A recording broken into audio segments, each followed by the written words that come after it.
किसी छोटे से गांव में एक किसान अपने बेटे के साथ रहता था। उनका नाम रामू और उसके बेटे का नाम मोहन था। रामू का जीवन खेती पर निर्भर था, जबकि मोहन गांव के स्कूल में पढ़ाई करता था। रामू और मोहन दोनों ही मेहनती और ईमानदार थे।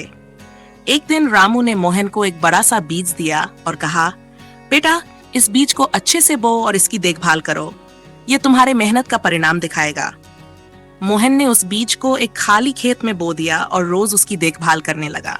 दिन बीते गए और धीरे धीरे बीज से एक पौधा निकला और वह एक बड़ा पेड़ बन गया। एक दिन मोहन ने देखा कि पेड़ पर बहुत सारे फल लगे हैं। वह बहुत खुश हुआ और तुरंत अपने पिता को बुलाया। रामू ने भी पेड़ को देखकर गर्व महसूस किया और मोहन को सिखाया कि मेहनत और धैर्य से हमेशा अच्छा परिणाम मिलता है। इस दौरान मोहन का स्कूल भी चल रहा था। एक दिन स्कूल में एक नया लड़का आया जिसका नाम श्याम था। श्याम शहर से आया था और उसे गांव के माहौल में ढलने में कठिनाई हो रही थी। उसे गांव के बच्चों से दोस्ती करने में मुश्किल हो रही थी।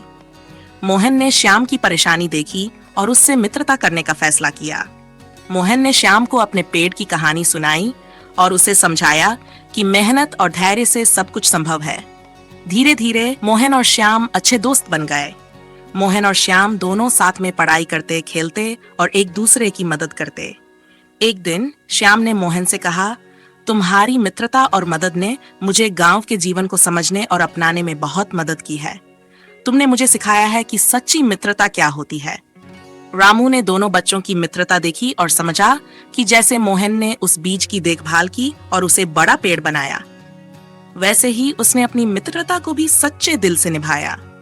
उसने मोहन को समझाया, बेटा, जैसे पेड़ की देखभाल से हमें फल मिलता है, वैसे ही सच्ची मित्र की देखभाल से हमें जीवन में खुशियां मिलती हैं।